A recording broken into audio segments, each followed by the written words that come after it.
I'm Jim Burnett of NASA's Lewis Research Center in Cleveland, Ohio.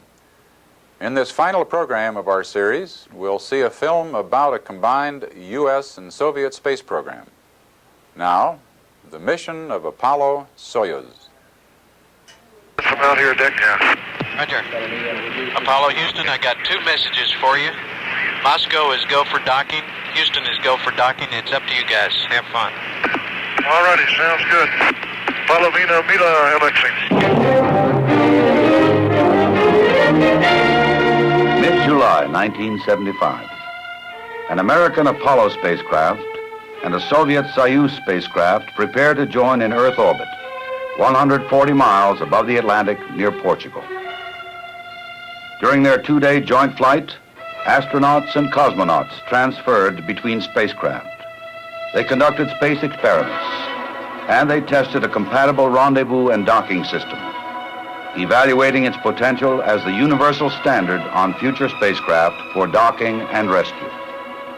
The mission climaxed more than 3 years of planning and preparation, a time during which differences in language, in technology, in political creed were set aside in favor of the common goal. This was the mission that opened the door to international manned spaceflight, the mission that set the course for joint flights of the future. This was the mission of Apollo-Soyuz.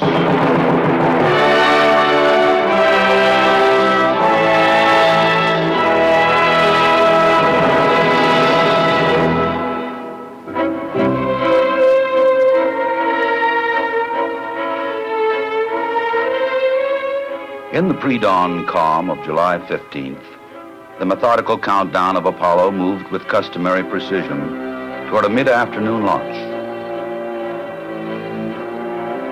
Of lesser note was the fact that this would be the last flight of Apollo-Saturn.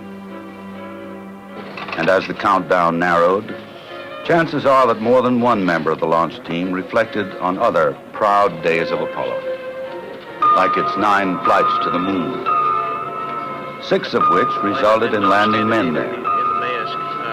Its 3 flights to Skylab, transporting crews to the orbiting space station. And now, in 9 days, the entire Apollo program would pass into history. Apollo would make way for a 2-way reusable vehicle, the Space Shuttle, scheduled for its orbital flight debut in 1979. But today it is Apollo-Soyuz. And as dawn approaches the Florida coast, a similar drama is nearing climax, half a world away. The scene, Baikonur Launch Complex in Kazakhstan, central USSR. The Soyuz spacecraft, its crew approaching the end of pre-launch checks, is about to signal the start of this historic mission.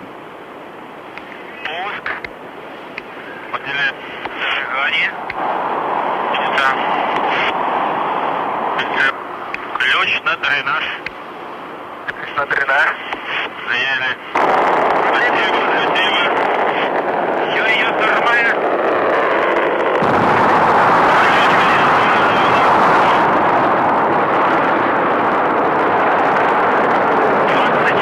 At Mission Control Moscow, flight controllers monitor Soyuz as it gathers momentum en route to orbital altitude.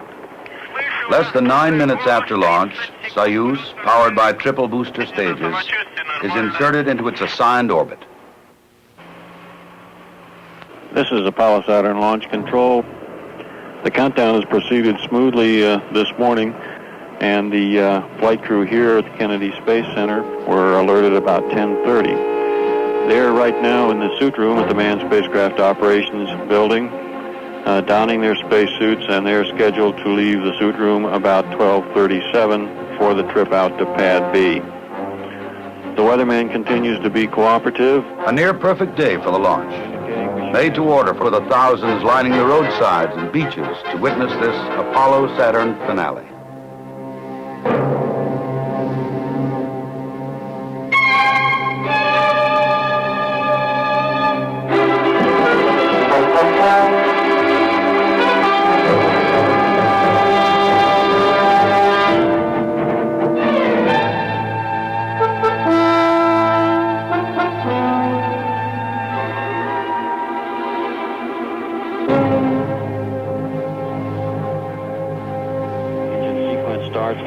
0.1 seconds in the countdown.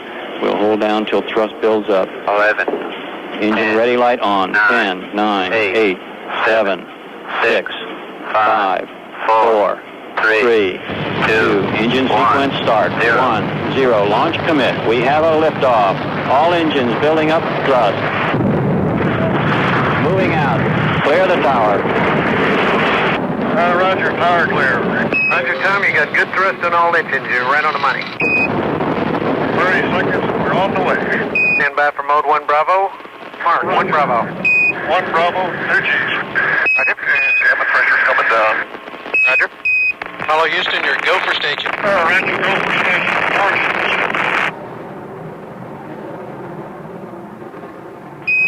Okay, and that light is out on the 4B. We got acceleration. Roger. Apollo is placed in orbit. 5, 6, 9. Go. And before the flight is 3 hours old, the docking module is smoothly extracted from the second stage booster, left trailing behind. During the next 40 hours, Apollo, through a series of maneuvers, will slowly close the orbital gap with Soyuz. The two crews will meet again, not as members of this or that nationality, but as friends who for 3 years shared their separate cultures and customs, and a part of themselves.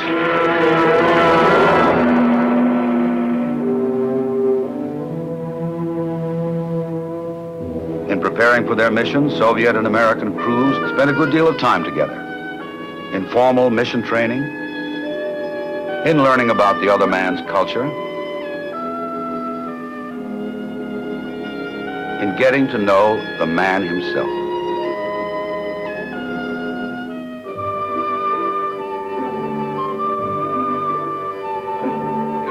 In the United States, I want to visit Hollywood Alexei Leonov, Soyuz commander.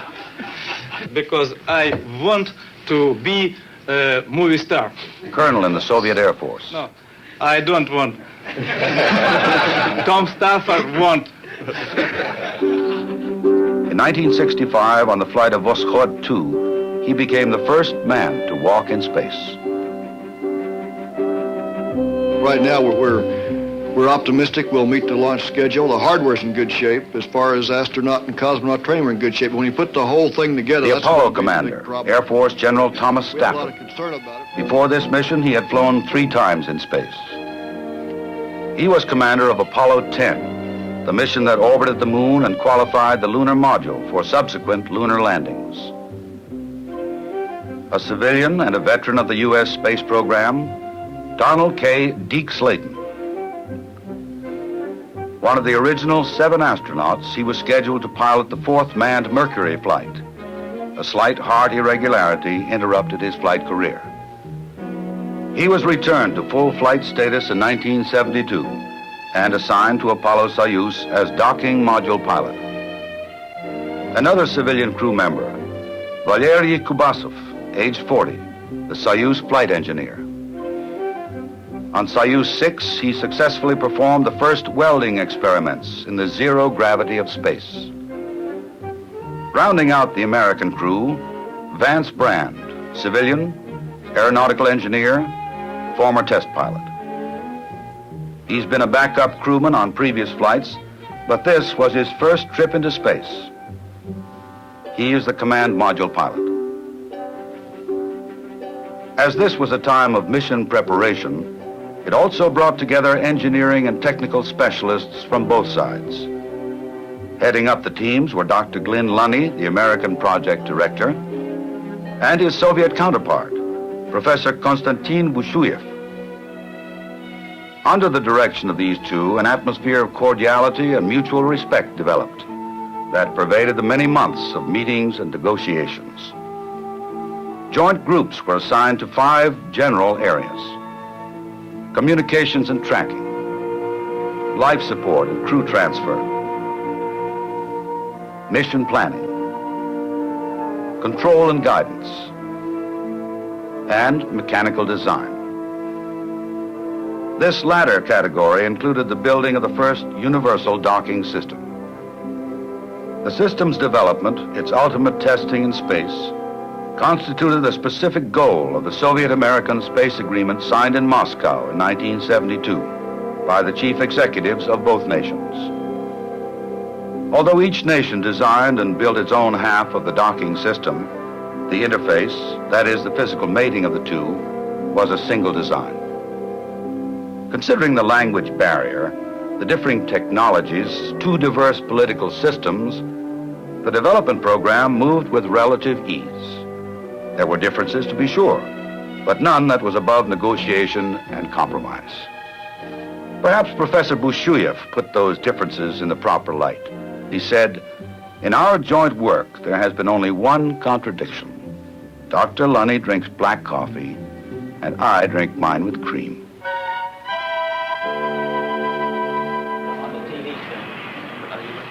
Okay, copy.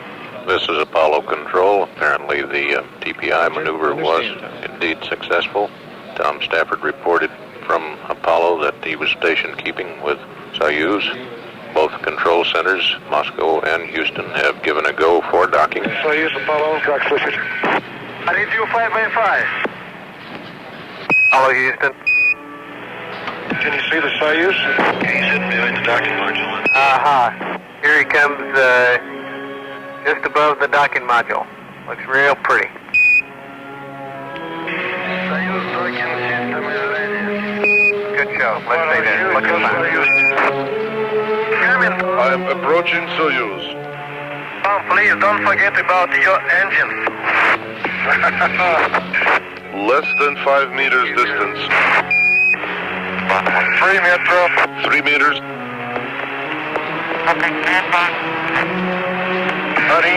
1 meter.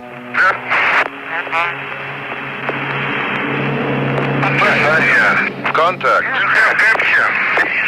Capture. We also have capture. Roger, Tom. We'll pass it on. Soyuz and Apollo are shaking hands now. Houston, Apollo. Go ahead, Tom. Go great. The Professor Bushuyev at the Miami. No, Professor Bushuyev. It was a soft docking.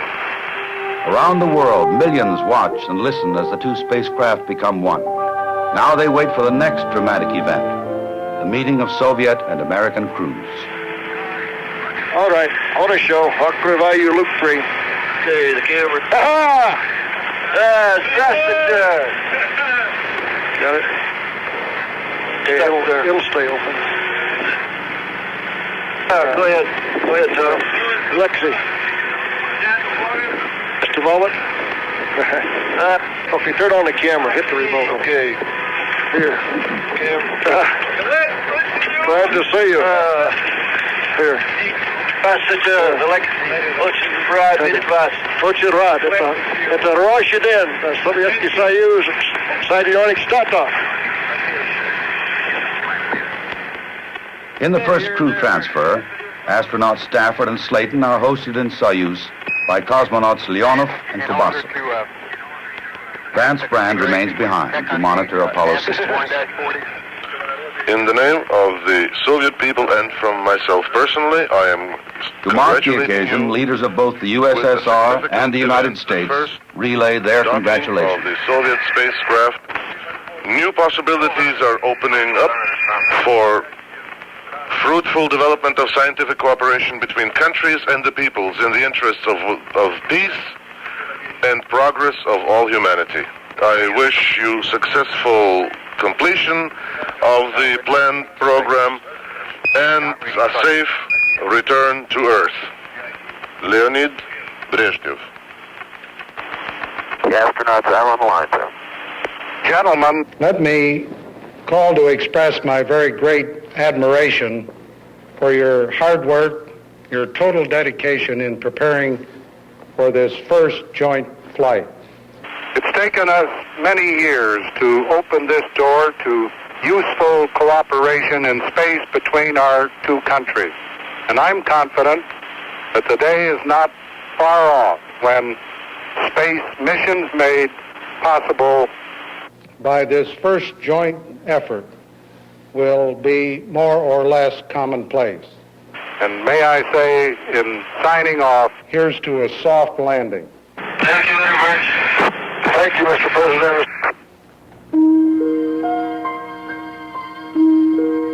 Among ceremonies scheduled for this first day of joint flight are the exchanges of national flags by the spacecraft commanders. Later, they sign certificates of docking for the Paris-based Fédération Aéronautique Internationale, the organization that validates all aviation and spaceflight records. Finally, they sit down to dinner in space, Russian style. Right now, I've just finished some strawberries reconstituted. I'm deep eating some too. We're getting ready to eat some borscht, as you can see here.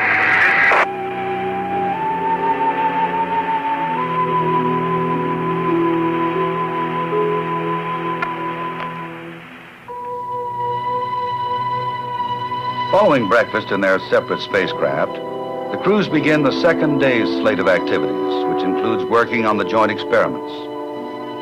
An electric furnace is aboard for high-temperature testing of metal alloys and crystal material samples. One of these samples is a joint experiment.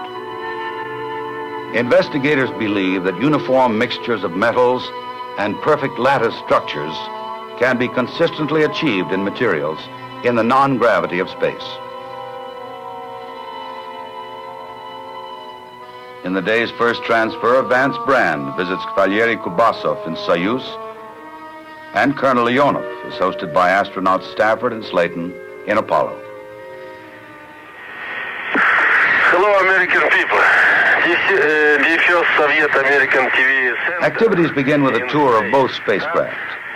Kubasov shows Soyuz to the American audience. Apollo-Soyuz. It's a computer. Tom Stafford explains Apollo to Soviet viewers. Очень важно. It's been a most rewarding 2 days here in space, working with the Apollo-Soyuz project. Soon after the third transfer, the spacemen field questions from the Soviet and American Soviet Union and the rest of the world has seen is the results of the determination, the cooperation, and the efforts by the governments of the two countries, by the managers, engineers, and all the workers involved. It's been a very rewarding experience. Roger, it's Moscow's turn to ask the questions that have been proposed by the press there. Thank you, Bo. Алексей Леонов. Насколько считаете вы комфортабельным корабль «Аполлон»? И как вам нравится американская пища? Consider the Apollo spacecraft to be, and how do you like the American food? Я сегодня 6 часов пробыл на космическом корабле «Аполло», это в космосе. Но as old philosopher says, the best part of a good dinner is not what you eat, but with whom you eat. Today... North of New England, as the workday ends, Tom Stafford presents Alexei Leonov spruce tree seeds to be planted in Russian soil, a gift from the American people to the people of the Soviet Union to provide a living memorial to the flight. The spacecraft commanders also join the two halves of an Apollo-Soyuz medal. One half launched with Soyuz and the other half with Apollo to symbolize the link-up in orbit. When time comes to retire to their own craft, it's das vidanya and goodbye. The joint experiments would resume the following day, but only by voice. The next face-to-face meeting would be in Moscow in September. This is Apollo Control. At acquisition here, we should have confirmation of undocking and a real-time television picture of Soyuz from Apollo as it backs away in preparation for the solar eclipse experiment. Solar eclipse occurs briefly and infrequently on Earth, giving scientists too short a time for adequate study. But with two-manned spacecraft and proper maneuvering, a solar eclipse can be simulated. Thus, with Apollo blotting out the solar disk, the Soyuz crew train their cameras on the solar corona recording pictures for later study.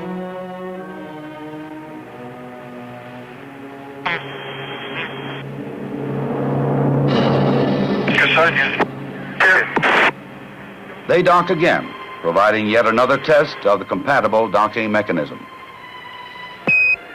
Apollo, Houston, it was a beautiful docking. We had a good picture. We can see Italy coming up in the Mediterranean right now.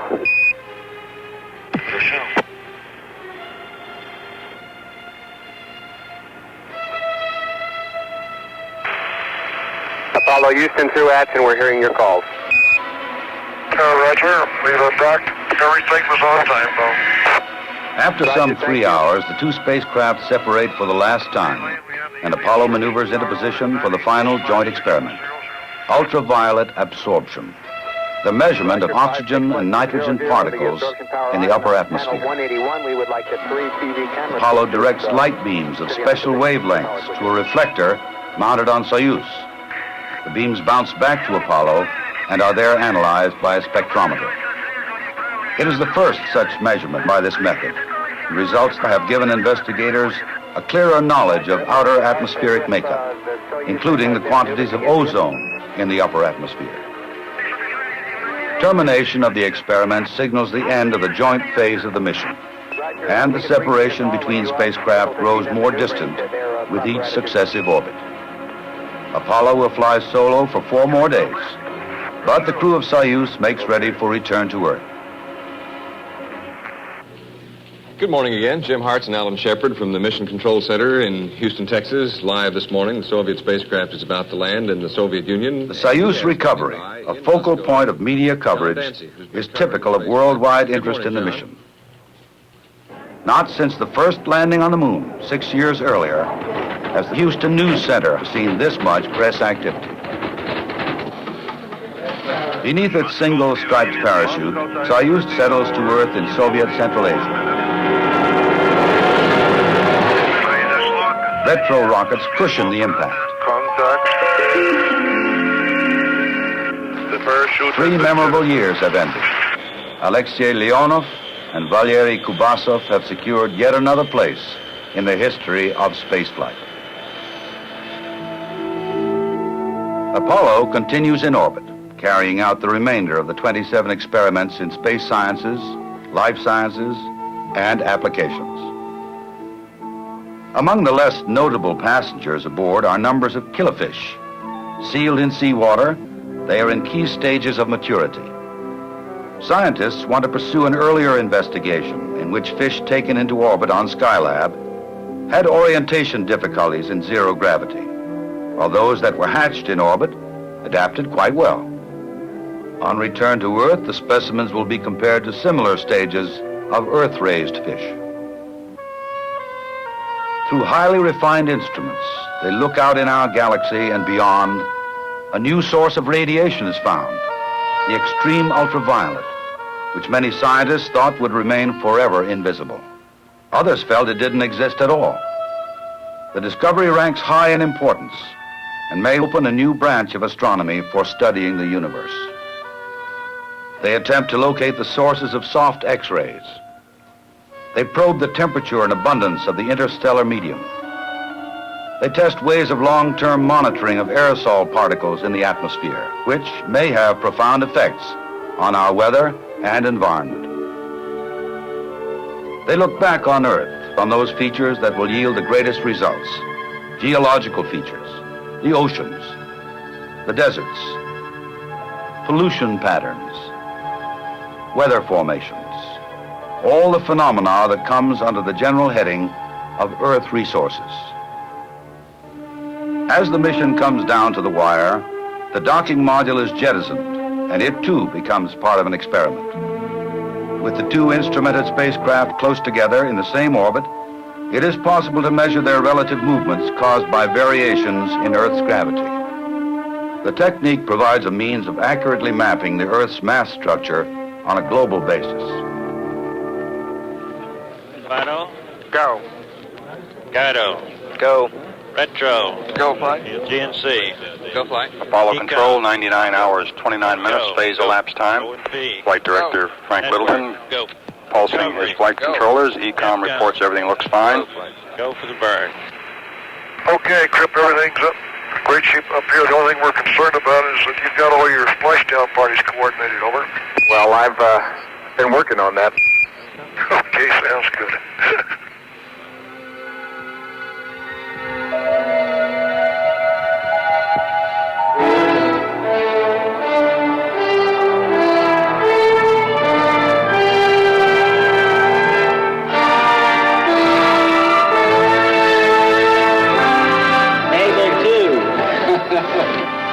In Pacific waters west of Hawaii, Apollo reaches the end of its journey and the end of an era. Waving to the crowd, assembled here on the hangar deck of the USS New Orleans. Perhaps Logan giving them a few more words of briefing about the ceremony, which will take place in just a few moments. Now they walk down a red carpet toward the... Thank you. I know it's customary to say that it's great to be back. We're happy to be here. We didn't know it at the time, but during re-entry, gas from the attitude thrusters had entered the command module, creating a hazard. Quick action by the crew in recognizing and correcting the problem avoided a potentially tragic incident. They were later hospitalized in Hawaii for observation and treatment. The symptom cleared in a few days, and the crew was released. The spirit and the letter of the 1972 joint agreement had been dramatically fulfilled.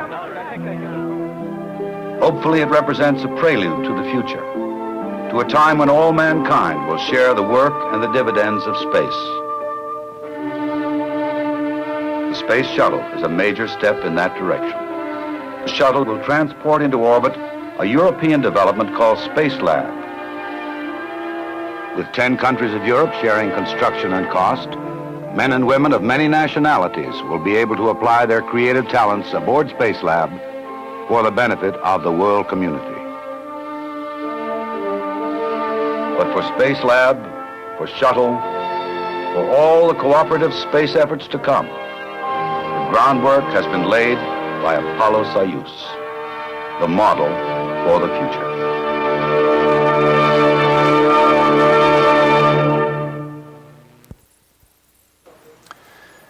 And that brings us to the end. We hope you've enjoyed this series on the history of space travel as much as we have enjoyed bringing it to you. I'm Jim Burnett saying goodbye from NASA's Lewis Research Center in Cleveland, Ohio.